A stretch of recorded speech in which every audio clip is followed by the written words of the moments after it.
evening to all of you. I'm happy to welcome all of you here. In fact, it gives me great pleasure to have all the distinguished guests here with us, guests who came from overseas, and all of you who came from all over Israel. Guests who came to contribute, to participate, and those of you who came to attend and listen to what I hope will prove to be a lively and an innovative and revealing discussion in the next day and ahead. The conference we are about to launch is the first attempt by the three non-profit components of the Leer philanthropic entity. The three components are the Bernard Leer Foundation of The Hague, the Jerusalem Film Center, the Cinematheque, and the Leer Jerusalem Institute, which I head. On the podium we have Peter Laugharn sitting at the left edge of the table. He is the executive director of the Bernard Leer Foundation that deals with early childhood development. Next to him is Leer, who is known to all Israelis and is the last bearer of the Leer family name. We have with us on the podium Yossi, Professor Yonah of the Ben-Gurion University in Leer. And we have the guest, which I will introduce later, Professor McDermott. The three institutions that are responsible for convening the conference share a joint lineage and are the brainchildren of a visionary family, the Leer family. We share not only the same founding fathers, but a common mission and a dedication to a public life informed by respect to human dignity, to progress, and to social justice. We all do our things through different mediums and modes, but we are totally committed to these three. I will not bore you with the missions of each of us, but will say that diversity, identity, and empathy are the very core of our institutional mission. The meetings today and tomorrow have a double purpose and import. They are at once the reflection of our desire to bring to light some of the work carried out separately and jointly by the three institutions, and secondly, by our wish to stimulate a fresh and a robust theoretical and applied discussion of themes and concepts that have become routine and consensual to the point of triteness. It is our hope to shed new light and to uncover the inner meaning of these critical concepts. Without intruding into the substance of the discussion, I want to express briefly a thought on the nature of this Holy Trinity. The Holy Trinity being diversity, identity, and empathy. The first is to suggest that identity, both personal and increasingly identity of the social variety, stands in a strained relation with diversity, and it impedes very often, at some level at least, our capacity to empathize with the other and the diverse. The nation state and modern society in general is still very much with us, the nation state. It has an uneasy relationship and it is suspicious of diversity. It shows little compassion or understanding of whoever is defined as different. These are common dictionary definitions. Different in character or quality, or being not alike, or dissimilar, or unusual, not ordinary, divergent, contrary, deviant, and variant. These are the meanings that every common dictionary will give you for diversity and diverse. Identity politics, which seeks to counteract the monopoly on state or conventional identity, is very often as incompassionate or uncompassionate as the state itself to that which is different and diverse. The task of all of us here is to find the golden means that can mediate among the three competing, contradictory, and very difficult and yet central concepts to our existence. I hope we will see an adroit and fresh way of doing so in the course of the coming day and a half. Now, before I wind up, I want to say a few words of thanks for those who worked very hard for the success of the conference. First and foremost, I want to mention Peter, Laugharn, and Shanti George. Where are you? Over there. From the BvLF, who worked very hard and are the carriers of a good portion of the work. I want to thank Gilly Mendel and Leah Van Leer from the Cinematheque. I want to thank our own Haifa Sabak and Shuli Laron, who did Asu Yamim Keleilot, really labored very hard to guarantee the success of this event. Where's Haifa? Haifa, all of a sudden I was afraid I was thinking an absentee landlord here. And I want to, of course, to thank the staff of Van Leer, who labors behind the scene and the scenes and really is responsible for all the nice things that you see and materialize so happily and easily. They're wonderful people, and I thank them all. I want, according to the order of things, to ask Leah to say a few words, and then after Leah, I will ask Peter, and then I'll come back and try to introduce our first guest, Professor McDermott. Since I didn't prepare a speech, it's better not with you. What I wanted to say that we live in a very difficult world today, a world of not belonging, a world of immigration all over the world, where people leave their own countries and go in search of work or a better life, but they almost never get it. If you witness what is happening today now in France and many other countries where immigrants have come and not being recognized, not belonging, this has happened today. It's a pluralistic world, but it's happening all over. We live in a world of terrible violence, which perhaps because of not belonging is happening. I've come now from festivals in Toronto, New York, London. All the films today deal with this problem. And for instance, in London, I saw a restoration of a film by Luis Buñuel, Los Olvidados, made in Mexico, 60 years ago, where young children who, because of poverty, of not belonging, go taken to the streets like in Clockwork Orange, kill people, beat up people just because they have nothing to do. They're bored, they don't have a life. And I opened the newspaper the next day in London, and a group of 5 young people, a girl aged 16, a boy 17, 19, 20, 21, went into the streets on a rampage, beat up people, killed a man, a barman who left his work at 11. They beat him to death. They were caught. Why did you do it? Well, out of boredom. We don't have a life. We don't have anything to do. The violence today is just horrible, and because of, you call it diversity, I call it not belonging really. And perhaps we all can contribute in some way, each one, with a little bit to make it into a better world.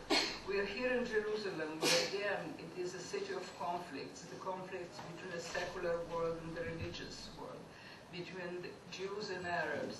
It's all here in Jerusalem. And I think that the most important thing to do, the people who live here, to work each one his own way to make it a better world, a better society. So I hope with empathy and with what you're going to discuss in 2 days, maybe you'll find a little solution. Hope so. Yeah. Good evening, everyone. I'm conscious of being the third and youngest of the trio, and also the one from outside Israel. But I wanted to say how proud that we all are to be here today and to be participating in this event. You might think that it is odd that the various Van Leer institutions have existed for decades, side by side, in the same city, the same country, without doing something together. But think for a moment. We do film, we do intellect, we do small children. Where do those things come together? And it's been in the last few years where we've really been discovering where the commonalities are in our work. And it has been around this area of tolerance, of diversity, of learning to live together. I don't know if people here were at the Cinematheque last week when they showed the latest in the splendid series of films, I Am You Are, which will figure also in these two nights. And I think the Cinematheque has done a lot to express through the eyes and feelings of adolescents what it's like to grow up in a diverse and often divided city and country. I think the Institute, in its work on values and citizenship, has had a major impact on the schooling system in Israel and made a tremendous contribution. Now, what we try to do in the Bernard von Leer Foundation is to look at the early roots of both democracy and learning to live together. It's a theme, we work in about 40 countries, and it's a theme that comes up in many of them. How do children learn the habits and the skills of living with others who are different from them? How do they learn about, at a very young age, who am I, who are you, who are we together, and who is that other group, they? And how do we all interact? I'm quite happy to see that we didn't stop, though, at the word identity in this conference, because I think from our perspective as Bernard von Leer, the real important word in the title of the conference is empathy. If you'll permit an outsider's perspective on Israel, I think everyone in the room is quite clear on questions of identity and spends a lot of time discussing them, working them out, thinking about them. I think the contribution that we can make is to really put an equal focus, if not a greater focus, on the question of empathy and on the question of paying attention to one another's identity and interaction between identities. And it's our hope that there will be lively and stimulating conversations, a lot of challenging of one another in these 2 days, but that also there will be follow-up to it, that there will that people will work together afterwards. So I'd just like to wish everyone lively and challenging discussions with one another over the next 2 days. Thanks very much. You must agree that the ritual is relatively brief, and we're getting, right into substance. And it is my pleasure, being the host, to welcome Professor McDermott. I'll say a few words about you and let you to your own devices. Professor McDermott comes from Stanford University, a bastion of academic and intellectual excellence. He is in the Department of Anthropology, or teaches anthropology and education, which is a combination that tallies with my own parents' view of education. They regarded us as animals, in school. And he got a rare compliment from Professor Yossi, Yonah, who told him about an early piece of work that he has published on disabilities among children that is being taught in Israel. He writes on funny themes: successful failure, the school American. What's the title? That's it. Successful failure. Yeah, I thought it was a funny.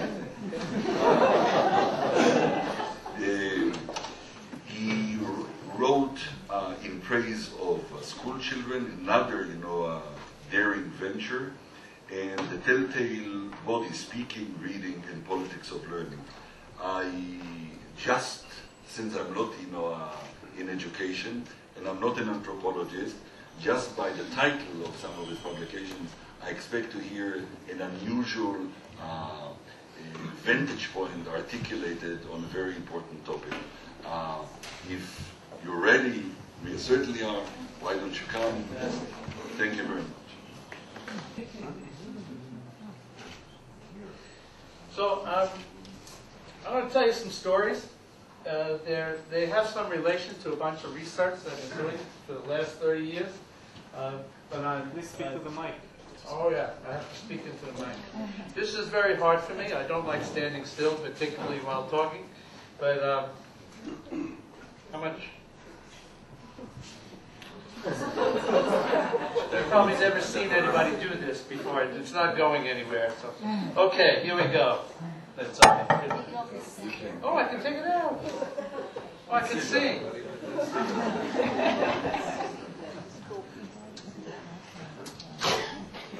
Okay, this may be more fun.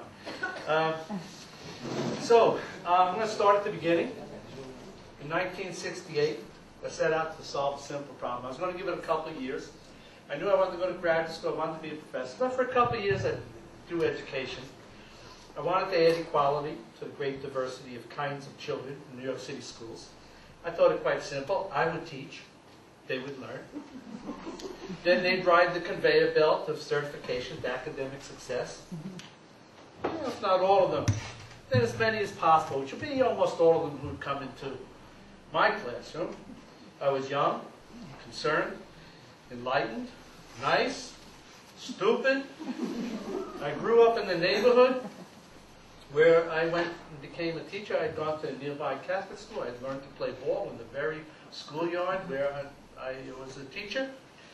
I was the kind of guy who should be doing it. I grew up in an Irish house, in an African-American neighborhood. Went to mostly Italian Catholic schools, a Jewish college, where I studied Chinese. Then I found anthropology, and everything made sense to me after that. I was going to bring anthropology to these misunderstood kids of all kinds, and I was going to be their guy, I was going to be their friend, I was going to be their teacher, and they destroyed me. They destroyed me on the very first day. They gave me a couple hours of leeway, and then out came. I had the bottom class, of course, in a bottom school. I wasn't ready. A few people were. 37 years later, I now have some bad news. No, I got it the first day. But I've been building it a little bit. And the bad news is, to the extent society is divided hierarchically, that is the extent to which the performances of children in school will be divided. It doesn't have to be that way. It just is that way. Almost everywhere we go.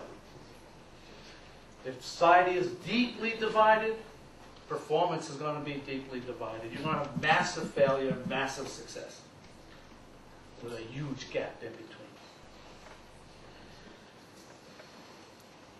Whatever the language for evaluating, celebrating, and degrading children, every country has its own, and there's a lot more uniformity as the years go on. Whatever the language for evaluating, celebrating, and degrading, be it responsibility, by skill level, by military preparedness, or the generalized cognitive skills of the type we all like to talk about in late 20th century, that is a language that will be appended to the descriptions of all the different kinds of kids by class, race, ethnicity, lands of origin, language, dialect, gender. All those terms will be put on the kids with amazing precision. In the United States, where we have more terms, we've been practicing developing terms for kinds of children for 100 years. We are the champion of separating children into successful and failing places. We have 100 years of concern for individual differences, 50 years of concern for therapy in every school, 50 years of concern for special education, and every time I turn around we get a new classification and a new group of kids who are locked off the way the system works. There's a reason I've been in and stayed in for the next 35 years. The reason is I've been trying to figure this out. What on earth happened, right? So with that, I also have some much better news. And notice I didn't call it good news. I had bad news, and now I have some much better news. And that is change is possible. A little here, a little there, with great effort in either case. We always have going in the country, I think, 1,000 places where something very exciting is happening. Some new experiment, some new set of ideas about how to talk to kids, how to arrange kids, how to cut them out of school, bring them into school, cut them out, I mean, have after-school schools. They're big right now. We always have a lot of good stuff going on, and every one of them every one is an existence proof that says the kids from the bottom can learn just fine. If you give them a right environment, it'll go just fine. So then why on earth don't we? Why on earth do we insist on splitting it halfway, halfway, halfway, all the way up the ladder?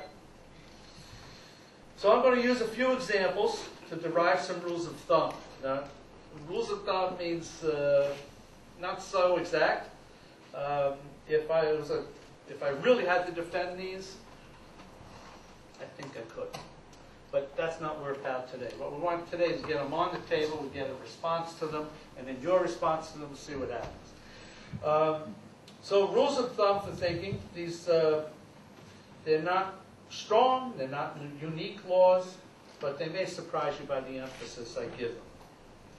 Number one, as a matter of policy, forget the kids. They are not the unit of analysis.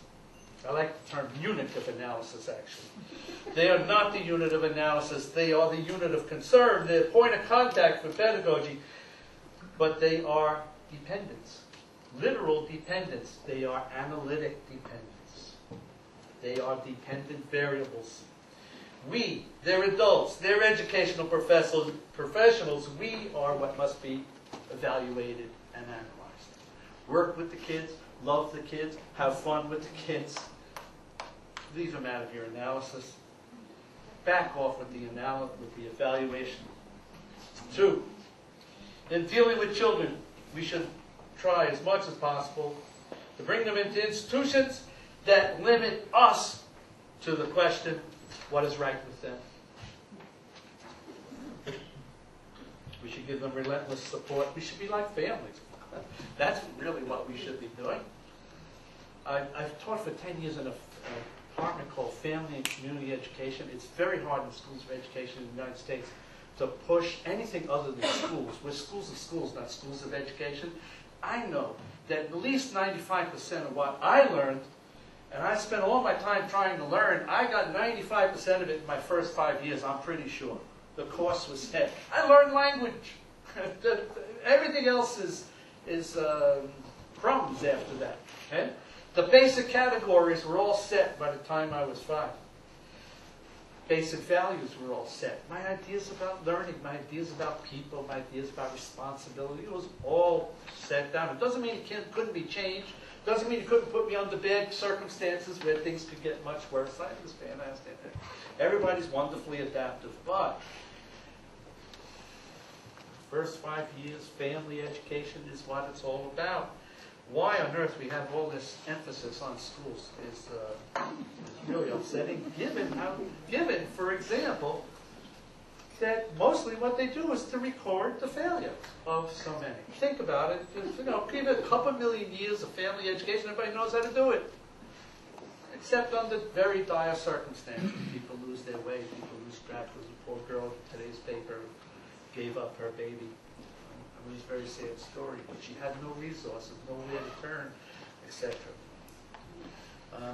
We don't know how to do education, this thing we've been doing for the last 200 years, which I love dearly. I hang out in schools all the time. I love schools. I go to school. I teach in schools. It's a great idea that we should have a place where everybody should go learn some stuff. But the stuff we learn there is not to be confused with reality. Stuff we need. And I say that to you as a bookshelf person. So we want to create places where we ask the question, what is right with kids, and we even want to do that in schools. We have far too much knowledge of what is wrong with them. We know enough about how to say what's wrong with kids, and not enough knowledge of what's wrong with their environments, particularly the ones we, you and me, build for them. We do not have enough knowledge of what we do that matters, that makes their lives difficult. 1958, the United States needs scientists. Sputnik goes up. They're going to win the war to go to the moon, etc. So United States, what do? They say, well, let's take a look. We got all these high schools where a lot of kids don't do well, and when you look at the class rankings, the social class rankings, it's the poor and the working class kids who are not doing well. Let's turn them into scientists. What are we going to do? So what they have in most of the schools, one counselor, they get 3 counselors. They move him up, 3 more counselors. Very nice people. They go to help. They talk with the kids. They also keep records. Right? The kids go out of junior high. They go to high school. A photo doesn't move forward. Right? They don't go and get interviewed on the way to school. Out goes the piece of paper that records all the troubles that the counselor has been having with the kid, all the conversations, all the things the kid's nervous about. Class description doubles within the first 5 years. Right? This is white kids, Midwest. Class description doubles in the first 5 years of tripling the guidance counselors. Does it mean they're bad people, these guidance counselors? Of course not. They're doing what guidance counselors do. In addition to being nice to kids, they keep records. LD. We're up now to 12, 15% of the country with LD. Japanese have none. What happened to their brains? I've been following this one for a very long time. I'm going to give you a definition of LD. I have nothing to say about what it is inside their head, but I will tell you that LD means that kids spend their time in school ranging, not getting caught, not knowing something. Right? It's a 40-hour-a-week job. It takes you a lot of time. We follow the kids with videotapes through a whole year. Hundreds of hours of videotape. We look at them at a second at a time or below that. And it turns out they are extraordinarily busy kids. Fully attentive to what's going on around them. You're the teacher. I'll make you the child. I'm the teacher. Could you look away, please? All right. She looks away. She comes back to look at me. And now I come around. She's gone. And we can do that all day. That's called LD. Oh, learning disability? That's moved to Israel, right? There's got to be a clinic down there. We're for a couple $1,000. You too. We're educated bunch of them. See?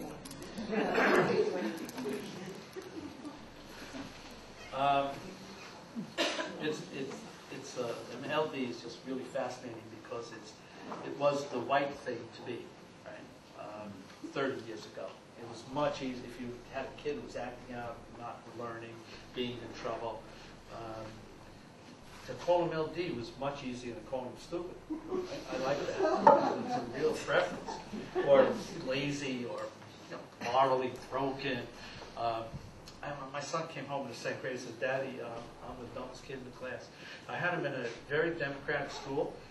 He shouldn't have even heard the word dumb. What could he be talking about, says I. So I go storming down to the school, and I expect the teacher to say, "Oh my God, no, I feel so badly."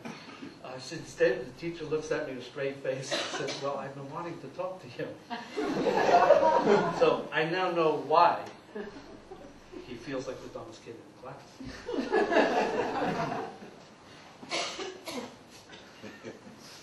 What to do? By this time in life, I was already making my living protecting kids from labels. Now I got my son getting hit with a label in a school that shouldn't even have labels. They say, "We'd like to have him tested." I say, "Don't touch him." I had studied the testing process in that very school. I knew it was loaded. I knew it wasn't going to go well. No, don't touch him. But I'm a member of the culture. And as I walk to the front door of the school, I start to think.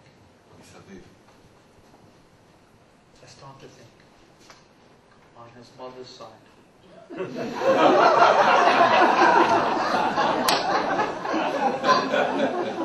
By the time I get to the bus, some of my cousins, nothing going on. We have the expression, lights on, nobody home.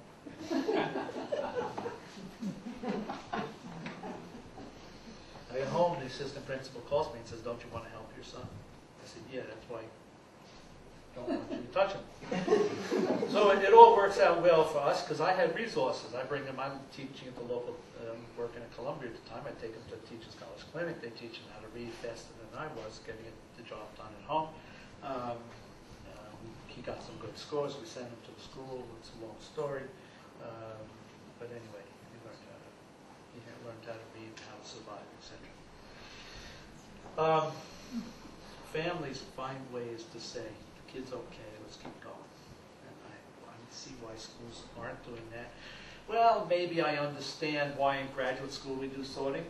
Maybe I understand why in medical school we do sorting. Maybe I understand why in college we do sorting. Okay, late high school. But why we're sorting out 6-year-olds is beyond my imagination. 7-year-olds, 8-year-olds. Why we have a watershed at the 4th grade, which does nothing, in fact, but move back. The United States gets earlier and earlier. We brought in Sesame Street to get kids more ready for the 4th grade. As soon as Sesame Street is in, we started making the tests harder, earlier and earlier, cutting people out. It's straight social structure, folks. It has nothing to do with capacity. It has nothing to do with learning. It has nothing to do with potential. It's straight social structure, and the country doesn't have to do that. I spent a year in Japan looking for learning disabled people, knocking on doors, asking for illiterates. They never found me an illiterate to talk to.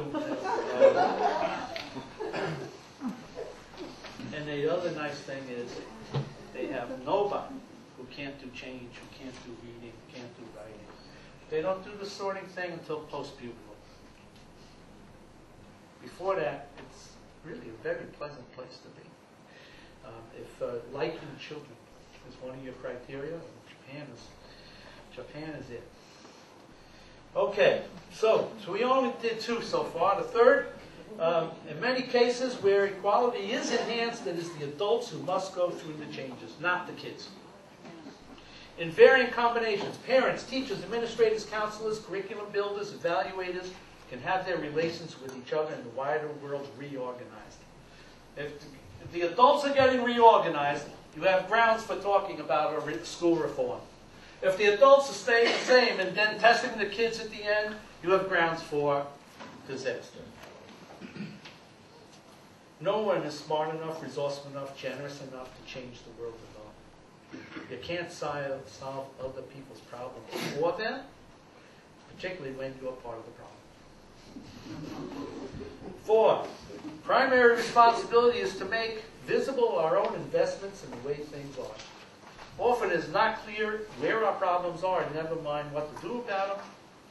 How can we make our own problems visible in a way that allows us to take action? And I love the our there, our problems, not our kids' problems. Disasters are helpful. When I was little, my mother would tell us stories all the time about the Titanic. And why? She was born in 1904. She was 8 and allowed to go to the store and buy the paper every day for her grandfather in 1912.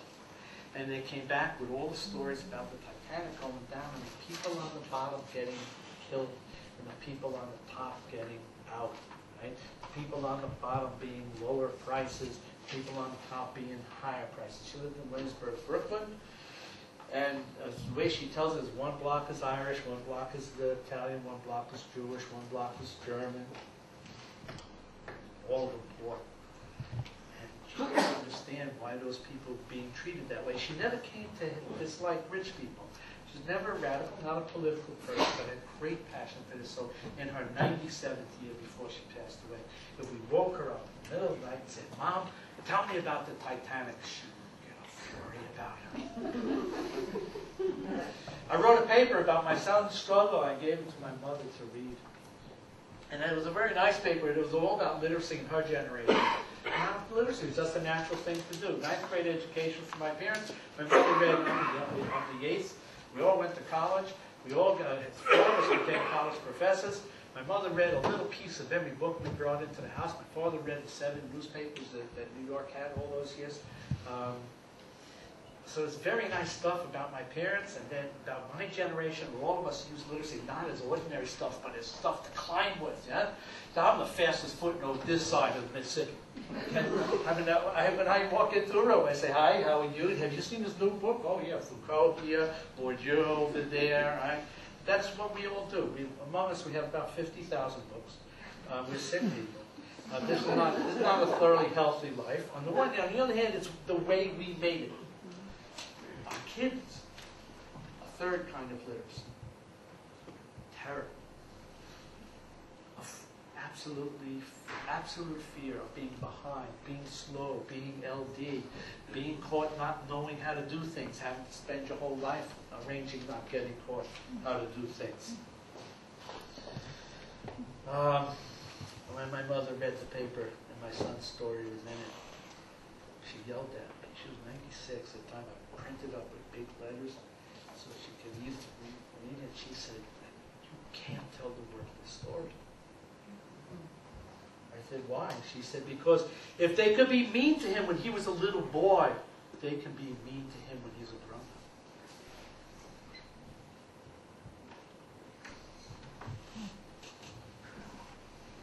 That was the day I found out that the whole 37 years of work was me doing my mother's job. That's what I've been doing. Playing catcher in the rye. Protecting kids from us.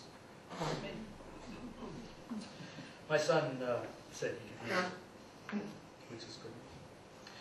Okay, number 4, the primary responsibility is to make visible our own. Oh, we just did, no, we didn't. Did we do that? Yeah. The Titanic. Yeah, we did the Titanic. I raised the Titanic because 2 months ago we had New Orleans. This is the exact same story. Think about big waves coming in to Haifa. Bottom third first, middle third second, third third. It would tell them very much the same story.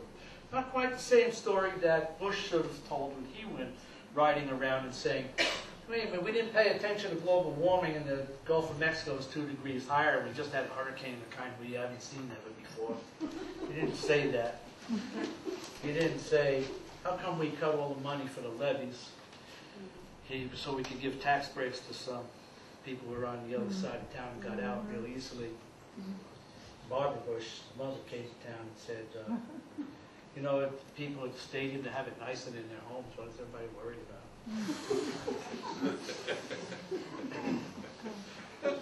She did. That's almost a quote. We're in a lot of trouble. So there's a particular danger for those of us in education.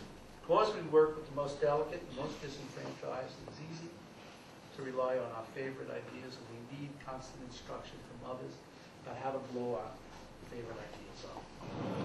Where are we going to get instruction to back off with your favorite new thing? Okay? You're into learning disabilities, who's going to set you straight?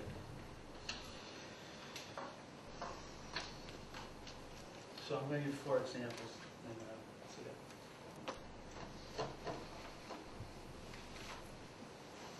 Manhattan Country School, New York City, opens 1964. It's a Martin Luther King, John Dewey school, light on competition, heavy on civil rights. They're surrounded, they're on a border, basically surrounded by the racial tensions of New York City. And they decide to deal with them directly. They don't hide, they don't suppress race talk, but they mix it everybody up. They charge tuition, it's a private school, charge tuition by income, 10% for every child. They're always half non-white. And they run the full gamut for the social class. Rich white people wind up paying a lot of money to go send their kids there. They do mixed age groups and classes. They have a farm, Manhattan Country School. They have a farm, so kids from the city can go learn about animals. Everybody has to make a blanket and milk a cow to get out. They also have a very formal curriculum. They teach Latin and grammar. You know how powerful it makes an African American kid from Holland to know Latin. It's an old recommendation from Gramsci. The kids understand the message. The kids know that their education is about civil rights, about equality. And they know how to do that. That's what they do. They do really well in school. All do well in school. They go off to fine high schools that the African American kids all get, or Latino kids get scholarships to the best private schools in the city. It's a fantastic place. It's still going strong. I'll just tell you one story, because it's my favorite, maybe in the story in the whole world. Two kids get into a fight, two boys in the 7th grade, both of them very big, two biggest guys in the class. One is African American, one is white. They start to call each other racial terms. We had videotaped there for a year and a half, and we have about 2 seconds of racial struggle. Now, most videotape, most schools are endlessly coming at you. 1.5 seconds.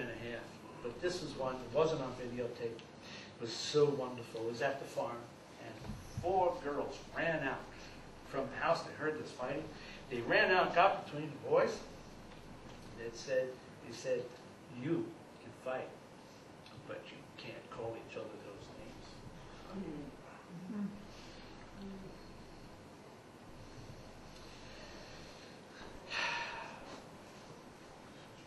I went to the guy. I mean, the school was so great. I sent my kids in. So after I saw what was going on, I went to the guy when my daughter was graduating. I said, "How come you don't have open up a high school?" He was very gentle about it. He should have said, "Fool, you can't do this after puberty." Right? White people are not going to pay a lot of money to have their kids mixing with black teenagers. Right? There are limits to what we can do. Hit me. I didn't like it, but I understood it. The direct confrontation with race can happen sometimes. Direct confrontation with race and class differences cannot happen other times. Pick your spots. Get it done. Early childhood is the spot to get it done. There's no reason anybody 12 years old in the United States or in Israel, no reason for anybody to have gotten to age 12 without really nice experiences across racial and ethnic class borders. And if that's not happening, stop it.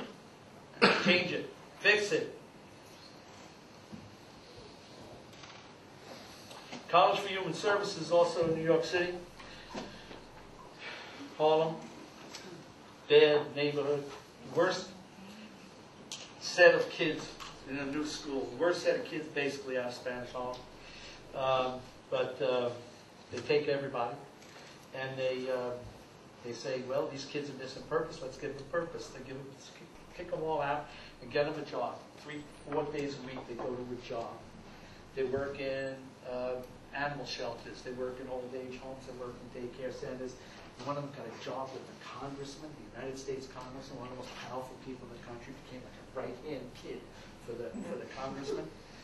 They work in mom and pop stores, and all of a sudden, these kids are responsible. All of a sudden, they're loving things. They can't get paid while they're in school days, but they work the weekends, they work the summer, they work the vacation time. New money is going to the house. The parents start to pay attention. You can't get parents in Harlem to show up for PTA meetings. All of a sudden, the parents are there. All the parents are there. And the shopkeepers are showing up. They like having the kids around as well. So the teachers start to write the curriculum for the 7th and 8th grade out of the experiences the kids have in the workplace. They work until 12, they come back, they write till 1:30. Everything that happens, they have to write it down. And then the teacher's job is to make a curriculum out of it. Works great for English, social studies, etc. Math is a disaster. They've got to go back and start from scratch. Teachers start to fight with each other. One quits. City comes along with new standards for math. Can't get past these standards, you're finished. They got to knock 2 days off the kids' work schedule in order to make sure they're prepping them for the math. And math, of course, can come from real life. That's where it came from originally, but not very quickly when you're in the 7th grade and have not paid any attention to math for the previous 7 years. In each of these schools, the teachers work like insane people. They struggle, they sacrifice, they get beat up, they wind up in wrong places. But it's all about making the world better, and the kids feel it, they know it, they move with it. Fantastic. The Urban Waldorf School in Milwaukee, it's a Rudolf Steiner school. Do you know Steiner? We call them, in a derogatory way, call them Christian, 19th century Christian hippies. But they run beautiful, beautiful schools for really young children. You want to have a happy child, well-structured, appropriate life, well-ordered, interested in everything. I had my children went there, take a half hour to walk to the car, finding flowers and things to make tea out of, and stuff I never heard of. I'm a New Yorker. I can look at curves. What do I know? It's wonderful in a way, huh? Well, they spend a lot of time on art, natural history, dance, movement. So they mostly serve the upper classes of the United States, about 200 over there. They're big in Germany, big in... Now they're opening public schools in bad neighborhoods. Now that's really hard because they got to get all the religion, all theology, all Steiner has to be in the back burner. No religion in American schools. And they still have the idea. Now, it's not, turns out Steiner doesn't mind this. He said, don't give my kids theology. Give them these ways of playing, learning, getting organized. So, but their teacher's still weak and they drop it in, etc. And then amazing things happen. So you go to this place in Milwaukee, and the whole neighborhood's a crack house. This is still in the early 90s. Really dangerous place. The house across the street, there was a man, I was sitting in a principal, I lived across the street, there was a man walking around with no clothes on in Milwaukee, freezing cold place, there are no windows.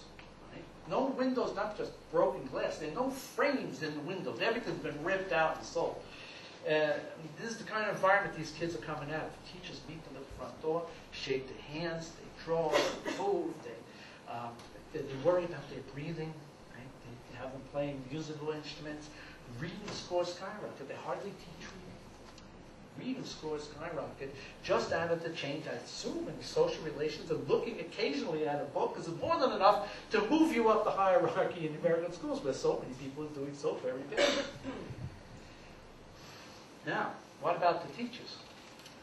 Well, it turns out they have no language for talking about diversity. They have a language for talking about what's wrong with materialistic America. They've never heard of capitalism, but they complaints about people who buy frozen food, too much sugar, and stuff like that. Television, they hate television, and they have no language at all for talking about politics. Their faculty meetings in this wonderfully successful school, their faculty meetings are bloodletting sessions, where they have to teach each other how to adjust to these difficult issues like when we teach upper class kids, they got bodies that work this way. These kids from inner city, their bodies work in a whole other way. How are you going to do that without sounding racist? What are we going to do about dialect? What's Waldorf going to do about dialect? Very intense issue. Well, it turns out they spend about 8 to 10 hours a week fighting with each other over these various issues. In every case we have, right? Then go back to one of our principles. All the adults are going to have to suffer change, going to have to grapple with each other, and grapple with all the big issues if there's going to be change in the lives of the kids. The kids know nothing about any of this. Right?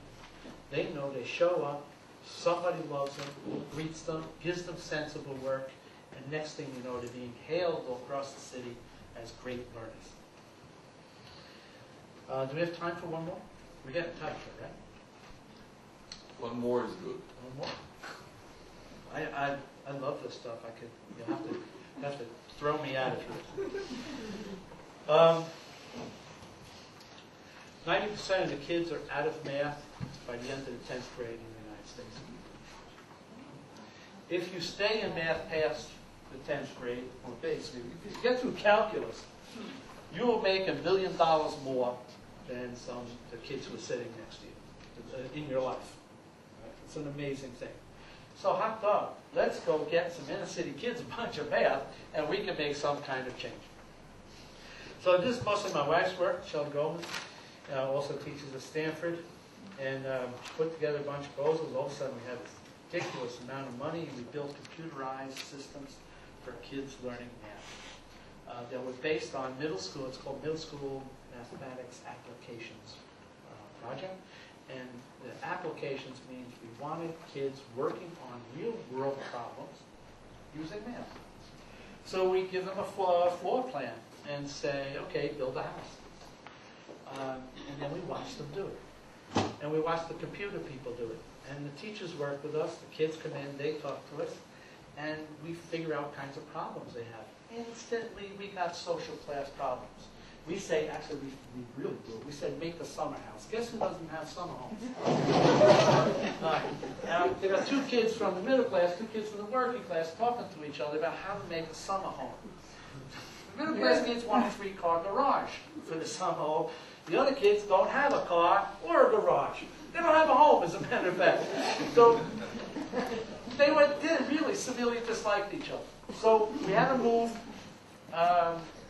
the applications project to Antarctica, where everybody's very equal, and they had to build a workstation. They got deeply into it. Kids can get into anything.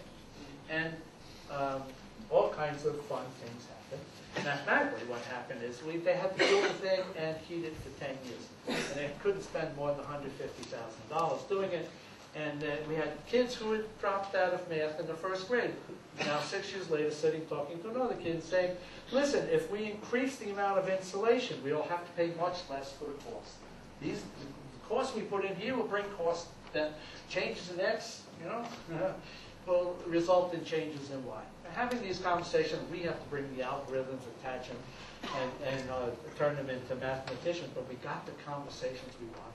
And kids started doing real well on math tests, even though we weren't teaching traditional math skills, just enough paying attention, apparently, to make a difference, given the other kids who weren't in this kind of thing. And then really interesting things. So this is a gender story. We got this problem in math.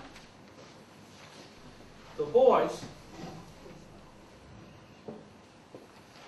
mouse master males, they run the mouse. The girls don't run the mouse.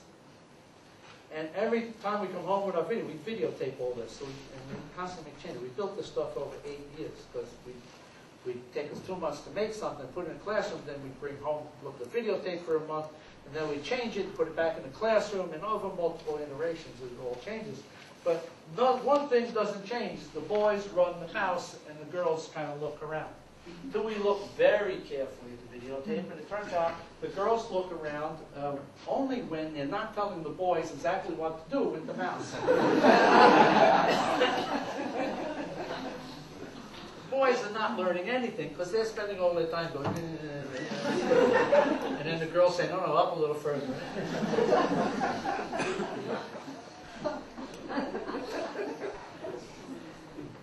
They have to, after they build this whole project, they have to sell it. So they have to present it to the class. There's something about it, and we get so deep into the fantasy with them. Some of them really thought that they were going to sell this. They were disappointed that we're not making $100,000. 4 of them get up, and 2 girls say, we didn't do anything, the boys did everything. Sit back. The boys do the presentation. When is gender? Can we build math programs that outwit that? Is it possible? Can we then put on the screen 2 tasks, one for the girls to do, one for the boys to do, and then for the boys to need the girls and the girls to need the boys, and can we build into those tasks an acknowledgement so that they have to understand each other, that the other ones are doing various kinds of things, etc. It all turned out very nicely. All right, so I wanted to tell you those 4 examples because they back up my 4 rules of thumb. The rules of thumb, again, only 1 sentence each, very briefly. As a matter of policy, those of you who are making policy, back off the kids. as a matter of policy, creates places where you can say what is right with them instead of what's wrong with them. 3, if you're really going to make change, you and your friends, the adults, are in for a lot of trouble. Because you caused it. Why shouldn't you suffer it? And 4, the primary responsibility is to see how you can make things visible, so that you can deal with it in a different kind of way.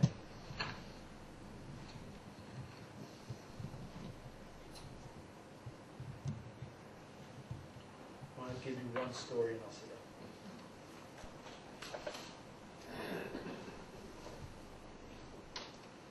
1970, Nobel Prize-winning author Toni Morrison writes a book called The Bluest Eye about a little girl who's been in every way down. She could have been in one of her movies.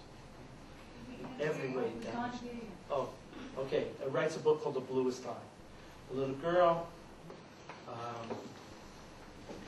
rejected by a family, she's molested by a father, she's raped. She's beat up by white people. She's beat up by her black friends. And it just is one indignity after another. Toni Morrison, but this is at the height of the cultural deprivation thing, where everybody's walking around saying, what's wrong with these kids? And Toni Morrison answered it in very social ways.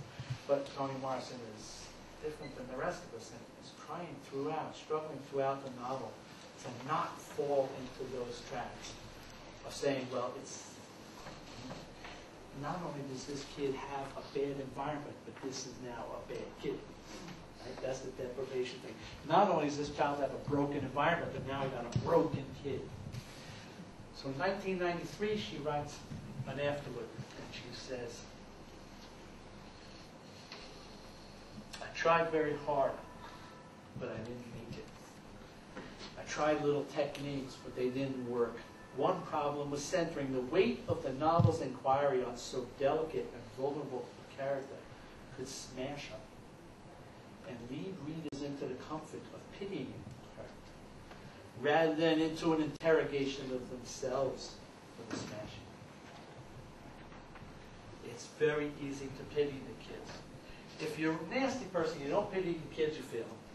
If you're a nice person, you pity the kids. What can I do? Toni Morrison says it's not good enough. My solution seemed to me a good idea. She broke the narrative up in some ways. The execution of which now does not satisfy me. Besides, it didn't work. Many readers remained touched, but not moved. Hello, everybody. Well, I enjoyed very much Professor McDermott's insightful and enjoyable presentation, and I'm sure that everybody here enjoyed it too. And it's very hard to follow your act, Professor McDermott. But anyway. Sorry? With a stationary mic, it's impossible. Right. Well, usually after a compliment, comes the word but. But I would not go in this line. There's no but. I would go on the line of maybe an extension to what you have said. And trying to focus on certain things and your presentation. When I was doing my PhD studies, my advisor taught me a very good lesson. He told me when you are analyzing a paper or trying to write a paper, focus on one good point, maybe 2, maybe 3, but not too many points. And I think, to your credit, your paper was focusing on very limited points, and it was very clear, and enables us to focus, and to appreciate what you want to say, whether if we agree with it or we disagree with it. But we know where you're going. And I must say that, as I said before, I agree with you, so it's not a question of but it is a question of extension, on what you have said. And actually what I have noticed in your presentation It is a kind of attention, I would describe it as predicament that goes to the heart of education. And we are all familiar with it, people who deal with education. How to move between sort of some kind of pessimism and optimism. And we have these things, and your paper, and the pessimistic sort of approach that you have sort of presented there, and we all know it very well, painfully, you know, we are aware of it. You said, well, look, scholastic achievement match up socioeconomic divisions and socioeconomic hierarchies. The more divided society we have, the more gaps and scholastic achievement we have. Now, this is the pessimistic sort of approach to education, and actually many times it paralyzes us when we are aware of it. And then we say, what on earth can we do in order to change that? But on the other hand, you also have sort of the optimistic approach, and you say, well, change is possible, to quote you. A little here, a little there, with great effort, in either case. So this is sort of the predicament.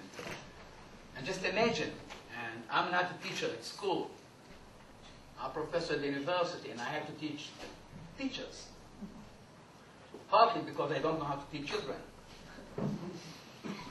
And we all the time sort of dealing with this predicament. Especially for us, you know, coming from anthropology, philosophy, sociology, and we know the picture, sort of the big scope picture very well. And we know how related, you know, the chances of children to excel, to improve, how related it is to their later socioeconomic location in society. And then to tell the teacher that, you know, it is sort of paralyzing them. And then tell us, so what are we to do if this is the picture? Especially just imagine telling them, well, look, guys, and this is the most pessimistic thing that sometimes I am tempted and doing it, and telling them, you know what? We can say, with much precision, what would be the life chances of children who have not been born yet, given the place where they live, race, gender, ethnicity, and so forth and so on. I mean, it's really a predicament. It is really a pessimistic view, but it is true. So what do we go from there? And this connects me to what you have said and what I have said about the few good points, you know, that, or the good, a limited and a positive way to put it, the good points, you know, in this bit. And you have some heuristic to, you know, telling us, well, forget the kids. It's a wonderful thing, because what you're saying is when schools do not forget the kids, what do? They report the failures. So in that case, we are better off, right, if they forget the kids. Suppose we're forgetting the kids, so what are we to do? And I think, and this is what I would like to take from your paper, to think about structural changes. But where are these changes to be implemented? Within the school's framework?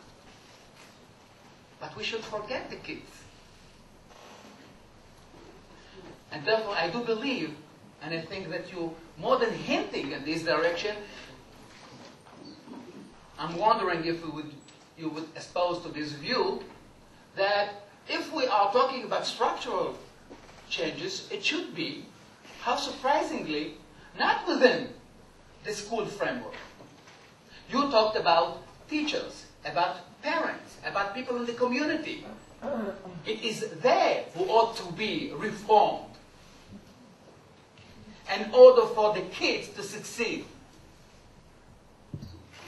And this is a wonderful insightful point to be made. And surprising, because everybody here knows when people talking about reforms, school reforms, they go back to school. And here we are telling them, rightfully so, forget the schools. What does it mean? To deal with education and to forget the schools. I mean, this is some kind of puzzlement. But it is an insightful point to say that. Because that goes back to the pessimistic approach or pessimistic view that you have presented here. I'm coming from philosophy, not anthropology.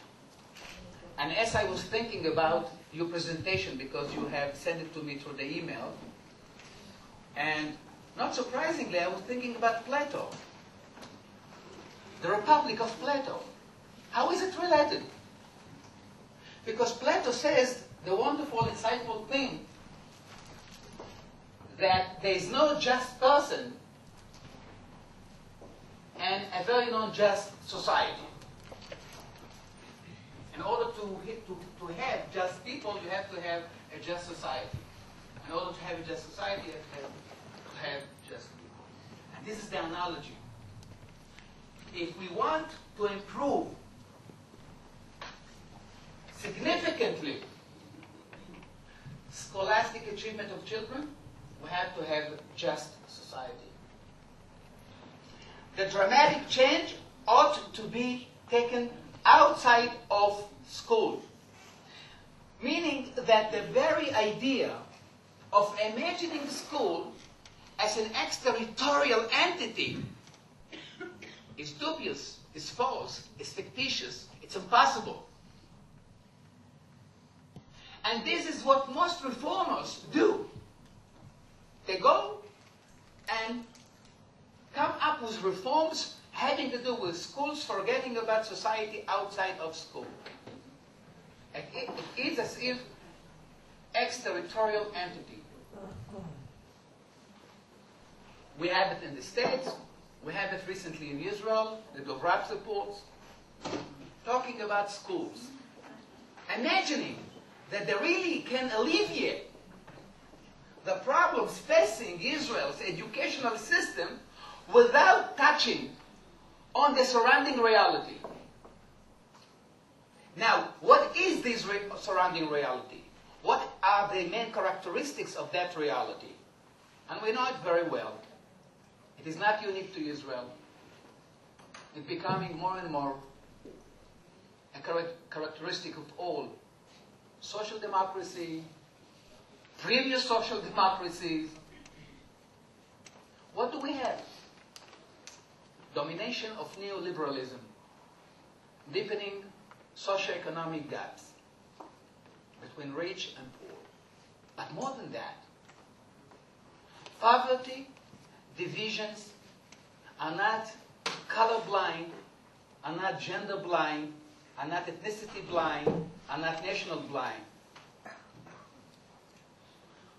Richness have color, and poverty has color, and has gender, and has national identity. This is why the two things that we're talking about, and I think Peter hinting to it too when he's talking about empathy, because it's got to do with identity, respecting others' identity, leaving room for others' identity. So these two mingling axes, distribution and recognition, or redistribution and recognition. So we had a severe problem of distribution in Israel as well as in America, as well as in England, and go on and go on and on. And as long as we are not courageously, successfully addressing these problems, there is no solution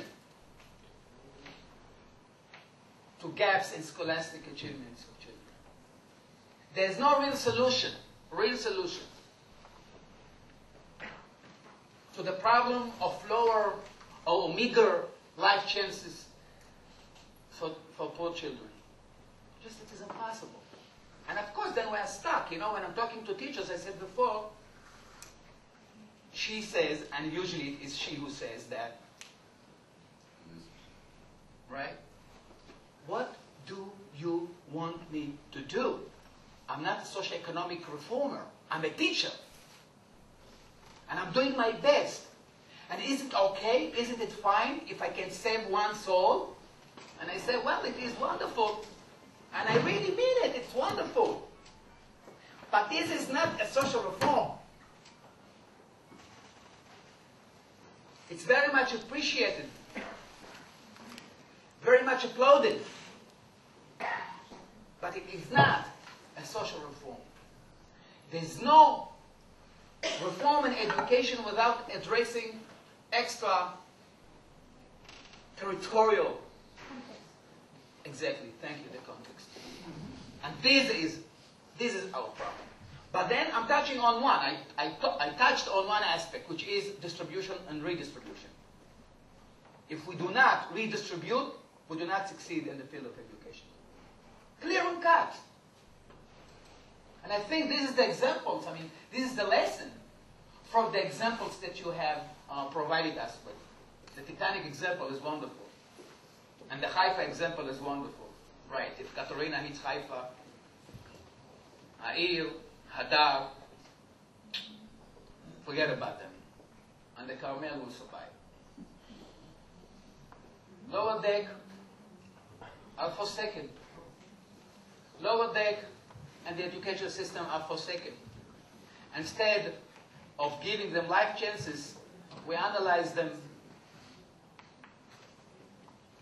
We report the failures. And more on that, with our audacity, we legitimize their failure. This is, I mean, in a sense, even a cruel thing that we do. We legitimize their failure. We do horrible things, I think, because we depoliticize educational activity. What does it mean to depoliticize? To talk about persons, to talk about learning disabilities, as if some humans, coming into the world with disabilities and other coming with some merits. And then even the failure becomes so natural, so understandable, so expected. And teachers can come into school and say to a girl or boy of poor neighborhood or poor background, nothing would come out of you.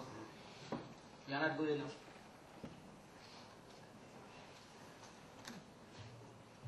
Just like that, destroying his or her chances, life chances. So we have this thing about distribution, and we need redistribution. We need a reform that does not touch directly or solely on the educational system. We've got to have, as Plato says, if you want to have just people, you've got to have just society. If you want to have equal opportunity, you have to have just society. Now, I'm not necessarily speaking about, though I don't mind speaking about, people accusing me and other people like me that we are radical socialists and so forth and so on. And especially, it is like the slogan in Israel, like this, sorry about bringing in current events, about this Peretz guy, what he wants, communism has collapsed. And we come and say, well, I'm not talking about communism.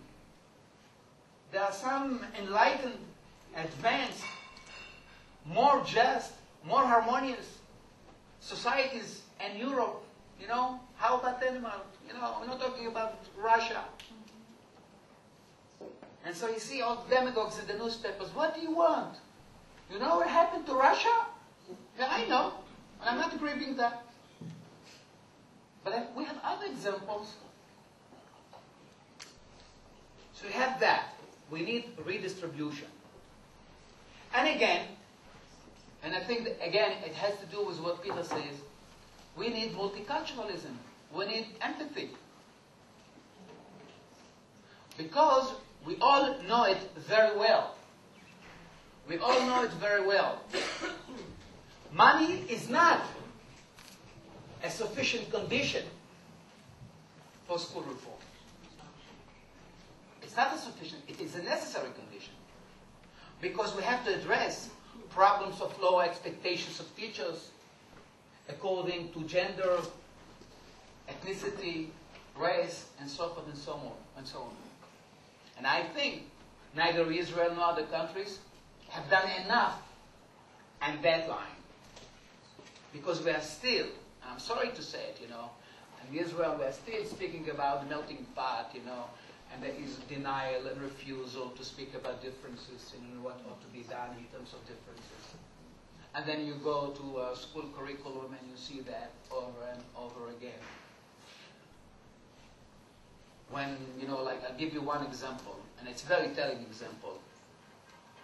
For instance, when you're thinking about book of history in Israeli class, Israeli education system, 96% of material dealing with history of Europe, European Jews.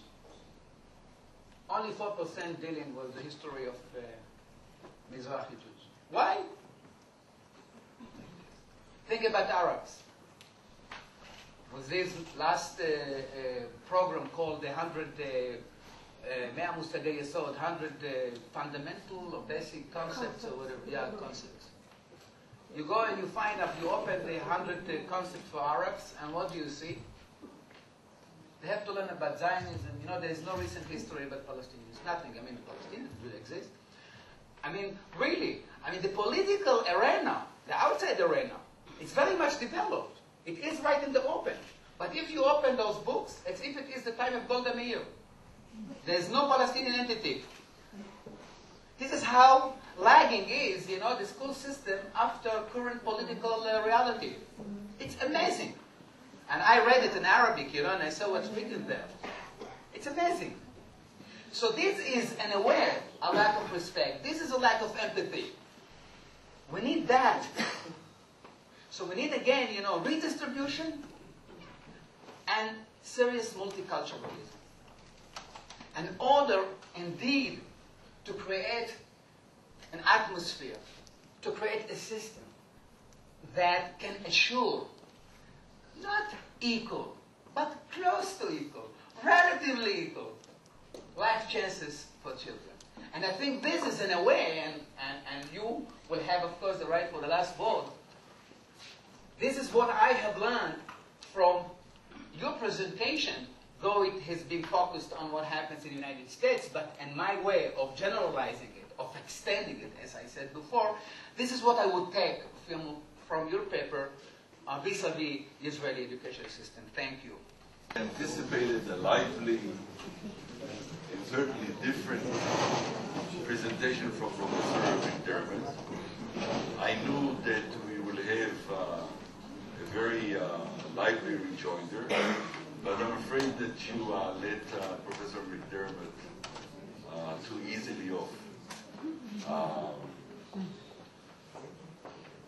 If school is but a reflection of social structure,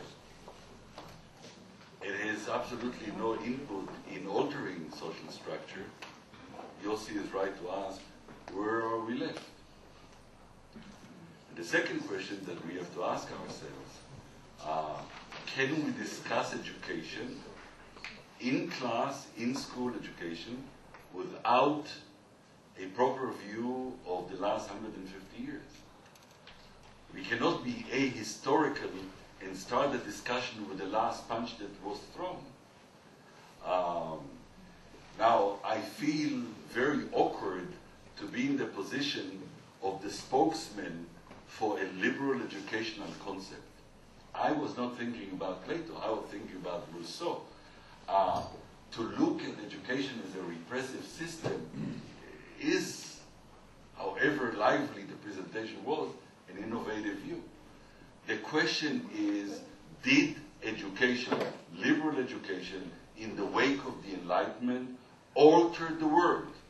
I am of the opinion that the life of people in my generation, my children's generation, is incomparably better than the life of the average Joe Blow who lived in Harlem 100 years ago, or in New York, or wherever. Now, Pardon me? There weren't schools. Education was the privilege of the few and the select. The question is, where does social structure stand today, and is it the result of education? This is one question that I would have to raise. The second thing is a question that has to go to the heart of curricular thinking. Is education all that wasteful? I mean, I have a 17-year-old daughter who studies math, and I have to confess, there are a lot of teachers here, that it is impossible for me, totally impossible for me, to explain why she needs to study math. 3 units in Israel is the lowest dose.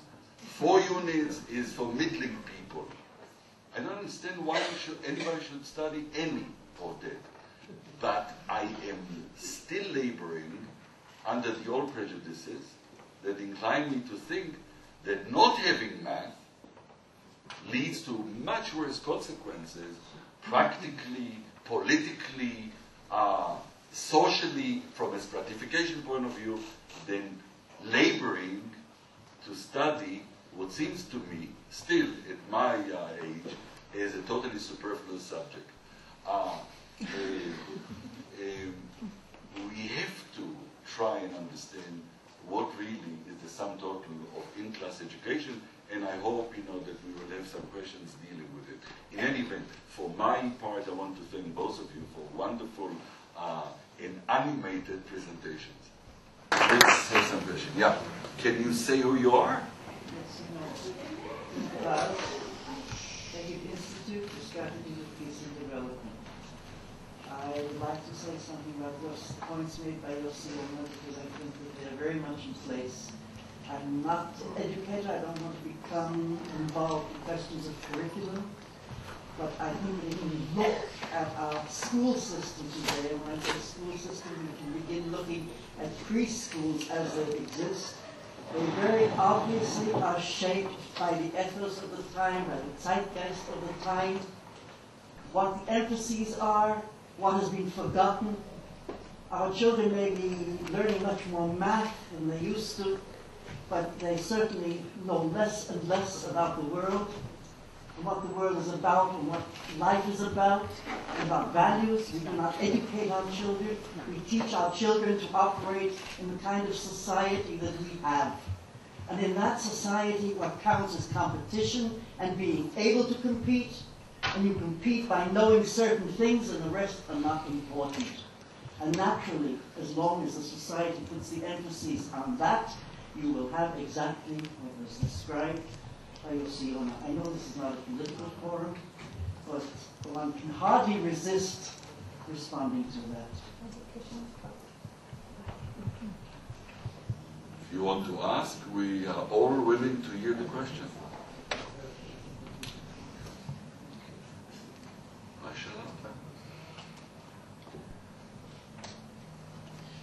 Yeah, please.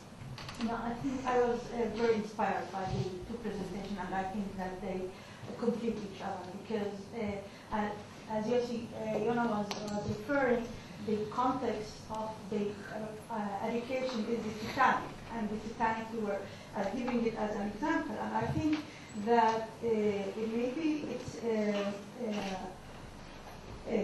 if we look at where what we can learn and how we can move and not being touched only, I think that the political context has to be brought into the picture. And the question is how we could move, and how move could be done through our gathering also as a part of working in early childhood, part working in other civil society. And I think I would love to hear more your opinion about move, and not only about the beautiful examples, because this is movement, but not political movement. I mean, it's the question is how to make these 4 examples that you brought to a real change. to not change in a context of this school and that's beautiful school, but how to make really the impact. And not only in our society and in our situation, but as of course, related to our situation. This is, I think, if you could more elaborate on that, I'd love to hear more on that. But I would like to thank you both. Especially, I would say, add to Yossi Yonah's third point, it's not about only multiculturalism, but the empathy and understanding empathy as part of space for national differences, for ethnic differences, for religious differences, for more pluralistic societies. I would then add to it the national aspect of it, because if you're speaking about the 5% in the history of the Mizrahi Jews, then you can consider how many of that history in the Palestinian history, which is, yes, you say that, but I want to stress it. I want to stress it because this is me. And because I need to stress it and speak openly, I think always, because normally when we speak about multiculturalism in Israel, we forgot that we're not speaking about multiculturalism in Israel. Without the solution of the national problem, we can't speak of any polarism, of any multiculturalism, and that's the political context which you mentioned. I know.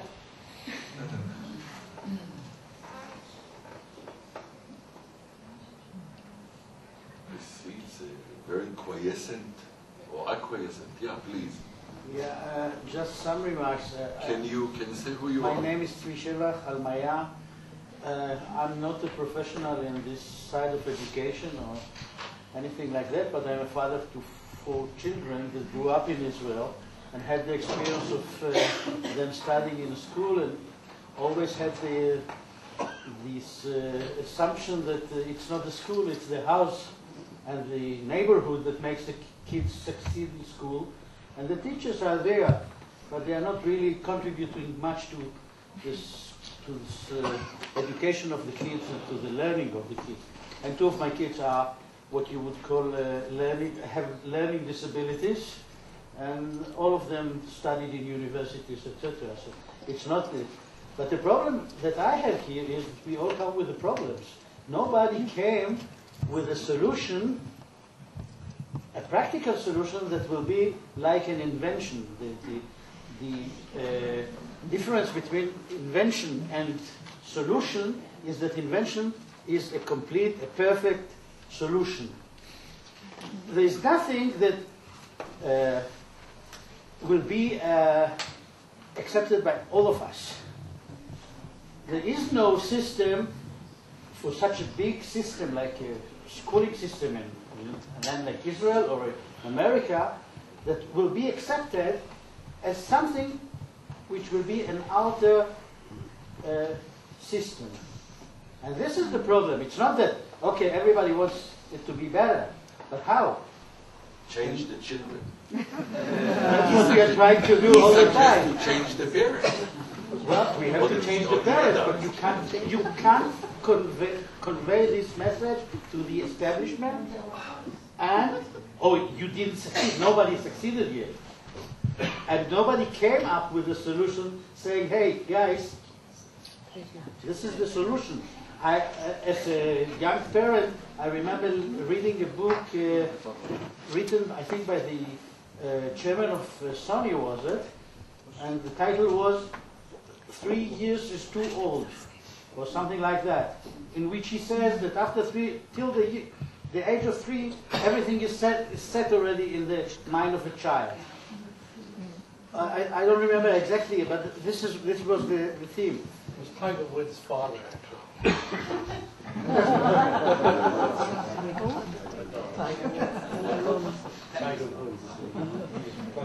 But we all came up. The emphasis I want to put on is where's the solution? Okay, we all know the problem. Well, we don't know the problem. The problem we don't know. We refuse to recognize the problem. We prefer to remain blind as people in the society and not to see all these mechanisms that create and reinforce the gaps and discriminations. I think I understood something now when I heard you. I said to myself, you know, I'm confused. I'm confused because I'm in two places at the same time. On one hand, I feel that there is nothing else I would like to do rather than do what I do in the last 17 years, and this is dealing with differences in a pluralistic society. On the other hand, I feel so tired, and I feel exhausted. You know, I have full of motivation, and I'm exhausted at the same time. Now, when you said nobody came up with the solution, I realized something. I started to understand maybe why the change is mitakev. How do you say mitakev? Because we are waiting for a solution. We are waiting for a solution. I think I will say that. If we're waiting for a solution, then we maybe do not want really to see the problem. To see the problem is to get into the pain, to the emotional pain, and maybe it's too hard. Wait. Education is to wait for your turn. Political reality. Okay, it's weird because I always find myself asking questions and not giving solutions, but somehow the dynamic of the discussion comes to where are the solutions, and I think that we have to go back to basics. I think that one of the problems of this discussion is that there is somehow we are trying to making an assumption that schools are equal to education. Well, I have news for you. There is nothing to do between schools and education. And the second point is that I don't understand this division between society and education, as education is one of the main institutions of society that are replicating, duplicating inequalities, etc., etc. So this dichotomy of living society on one side and education on the other side is another artifact that we are inventing again and again, not to address the real problems. And I want to address the real problems. The real problems are that we had a discussion here 1 hour and a half ago about education, how we can have an impact on the Israeli society through Leer programs. And we discussed, and I raised the question about what about the parents? Who are going to be the agents of social change in Israel? Who is going to make this change? And the question, the answer was, we will invest in children. And our guest here said, leave the children aside. Address society. So again, we are confused. And I'm saying that this confusion is a political construct. It's serving something. This confusion is serving something in this room. I want to go to basics. And I want to give an example of something that happened to me this week. I'm a teacher in the Haifa University. I'm teaching ultra-Orthodox male to be social workers. And it was my first meeting in Bnei Brak, and one of them said, we have to admit, and I'm referring now to multiculturalism, that the Goyim, the non-Jews, the Gentiles, the Goyim, they have some wisdom. One of the ultra-Orthodox males said there. And I admired that expression. And he said, well, you know what? I was thinking about myself being a South American Israeli teacher. I was highly influenced by Paulo Freire. He's a Goy. He's a Catholic believer. But then I remember that he was highly influenced by Martin Buber. To my surprise, my crowd, nobody knew Martin Buber. So, and then I have this insight that Martin Buber was highly influenced by the Baal Shem Tov. And then was the clique. This was the clique that we were in the same room, talking about the same things. And I bring this small story to say that education has a role to liberate people from oppression, to bring awareness, consciousness, and schools and hospitals and welfare bureaus and community centers are just the vehicles, the organizational units to do that kind of things. And it always, even the most despotic institutions, you as a professional has a political and personal space to give your own mark to your education. And don't forget that, even in the most despair situation, we can find a way to promote more and more awareness. And I am concerned, Peter, that the new, and I was very sensible to your discourse, the discourse of Van Leer is becoming neoliberal, managerial discourse. Cost-effective, efficiency. Okay, I am just come from America after 3 years. I was there, and I know what kind of changes this kind of discourse is leading. So go back to basic awareness, critical dialogue, promoting small opportunities for change. I'm not confused. The diversity of units inside the Leer entity is strained by timetables. If I allow the conversation to go any longer, it will take time away from the next session of this evening. I don't dare, take on, Giddy and Leah. So let's give Professor McDermott a few minutes, educated minutes.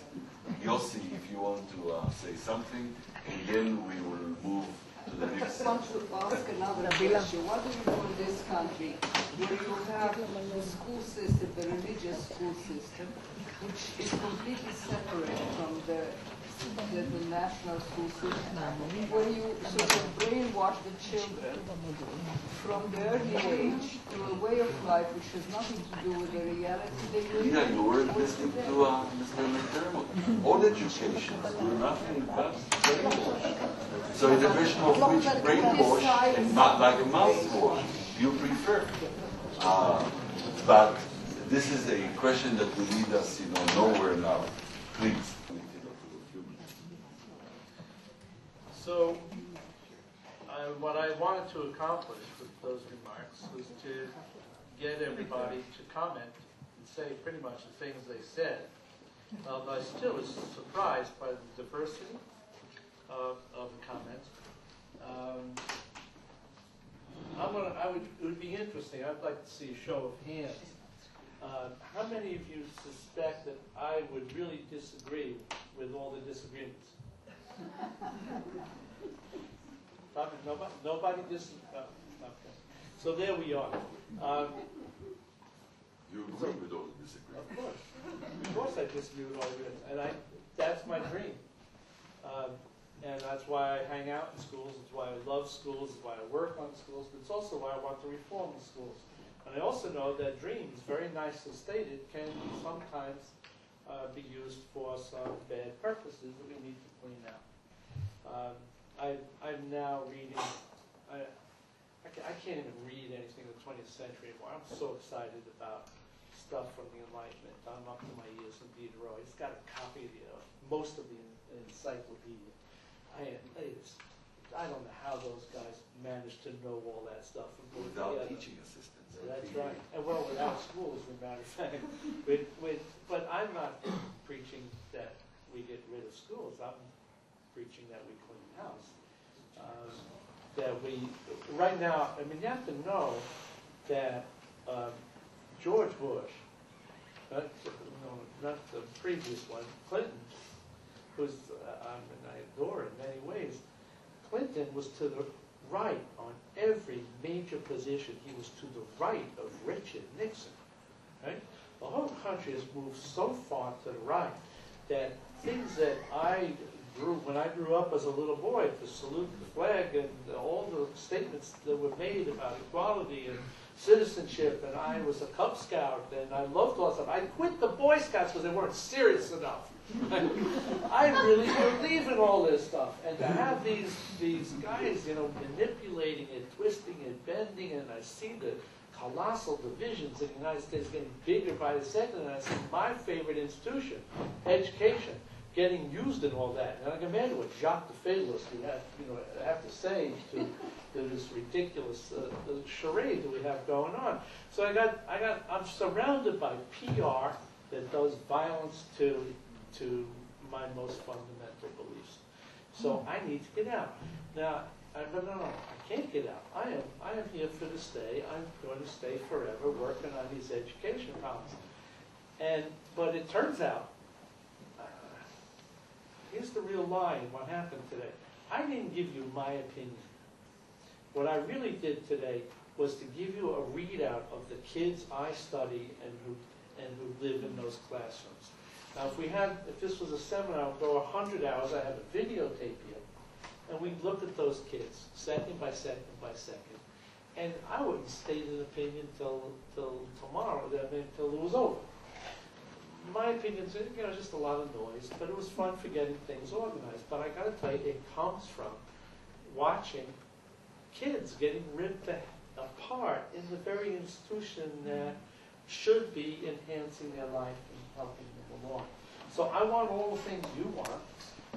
I would particularly want to have a society in which I could believe them and know that they're going to make a difference in the way that I think they should. So I'm surrounded by a lot of people who don't read Diderot and Rousseau, and they're the less for it. It's very upsetting they don't do their homework. In fact, nobody reads Diderot and Rousseau. In fact, I can't even get on a course outline without people laughing at me, right? And I'm in a school of education. It's crazy. So we're in colossal trouble, and I think it's important to affirm basic values, but it's also absolutely important to climb inside the skin of the people who are suffering inside the system and figure out what their comment is also. And then to see what kind of society we have as a result. Right. So 3 really short comments, very short. As to the comments that made to my presentation, first I don't know whether your comment was endorsement of a criticism of what I say, so maybe we figure endorsement. Well, wonderful. Yeah, very short. We saved the point. Right. Another short comment, to your reservation. So as far as I see it, multiculturalism, the way I should write about it and expand on it, it includes multinationalism. So, but your comment is, in that sense, I'm fully endorsing it. And one last comment has to do with what I said before and summarizing it very briefly. What I suggest, I don't know if it is you're asking for a solution. Very broadly, I thought that I did not give a very sort of detailed solution, but it was but what I said, in a way, proposing outlines for a solution, for the solution. Redistribution and multiculturalism. And what I'm suggesting, and I think in line of what has been said by Professor McDermott, which I endorse very much, just think about this wonderful really comment, forget the kids. Now, I'm not suggesting to forget them altogether, but what does it mean, forget the kids? You're looking for the things that you have missed under the light, but you didn't miss it there, it's somewhere else. Don't focus on the kids. Focus on reality outside of school. This is the main. It's not the only reason for failure, but this is the main reason explaining why schools fail. Now, looking at it from a different direction, and this is my final comment, What I suggest to teachers, and forgive me if I'm being patronizing here, is to work in school as if there is no external reality. We've got to do that. What can they do? What else can they do? We'd go outside and protest and go on the barricades, you know, and I don't know, throw Molotov bottles on police. Well, it's a good idea, but I don't think that they're going to do it anyway. So, on the other hand, you know, maybe go in external reality as if there are no schools. So you have sort of to adopt or endorse this sort of ambivalent and paradoxical approach. Work within school as if there is no external reality, and work in external reality if there is no schools. Or even, I put it differently, work in external reality as if schools are repressive mechanism that induce, create, and legitimize failures. That's it. I wasn't actually looking for the final word, but I'd like to respond a bit to Ronnie's salvo in a way that I think brings us together. I agree very much with what Ray said, that we should be talking about children who grow up in disadvantage and not disadvantaged children. And we should not make people or the children themselves feel that they are bad, but it's the circumstances that need to be addressed. But I think also we can be a lot simpler than we're being this evening. And we can be, in some senses, less overambitious than we're being. I think, Ray, you set the tone a little bit with your 37 years in the beginning and the weightiness of what you felt. That I would take the 45 years of BvLF's experience and say, we need to be positive about approaching these questions. We need to have faith in systems, unless we have a strong reason to doubt them. We need to know that systems will also abuse children, and we need to protect against that. But we can't devalue the system, throw the system out because of individual experiences. I remember when I was a trainee teacher, one of the things that was said to me that has stayed with me is if you're working in a class with children who are growing up in disadvantage, they may have no shoes, but you're giving them 2 + 2 = 4, and they will keep that for the rest of their life, and no one will take it away from them. Now, we shouldn't undervalue that. True, the world is difficult. True, the system is set up against individual children, but we can give skills, we can give value. I wanted to say just something to Ronnie and everyone. It's not just about children. It's not just about parents. It's not just about teachers. It's about all of us together. And we know that. We all have our individual focus, our individual hobby horse. But what brings us together is making the whole work. And we tend to work, or at least my organization tends to work at the chalk face or at the individual household level. So I'm a bit of a stranger in questions of Rousseau and Derrida. But I think we should come away with a fundamental feeling of that there is something positive to be offered, and that's the most important contribution we can make.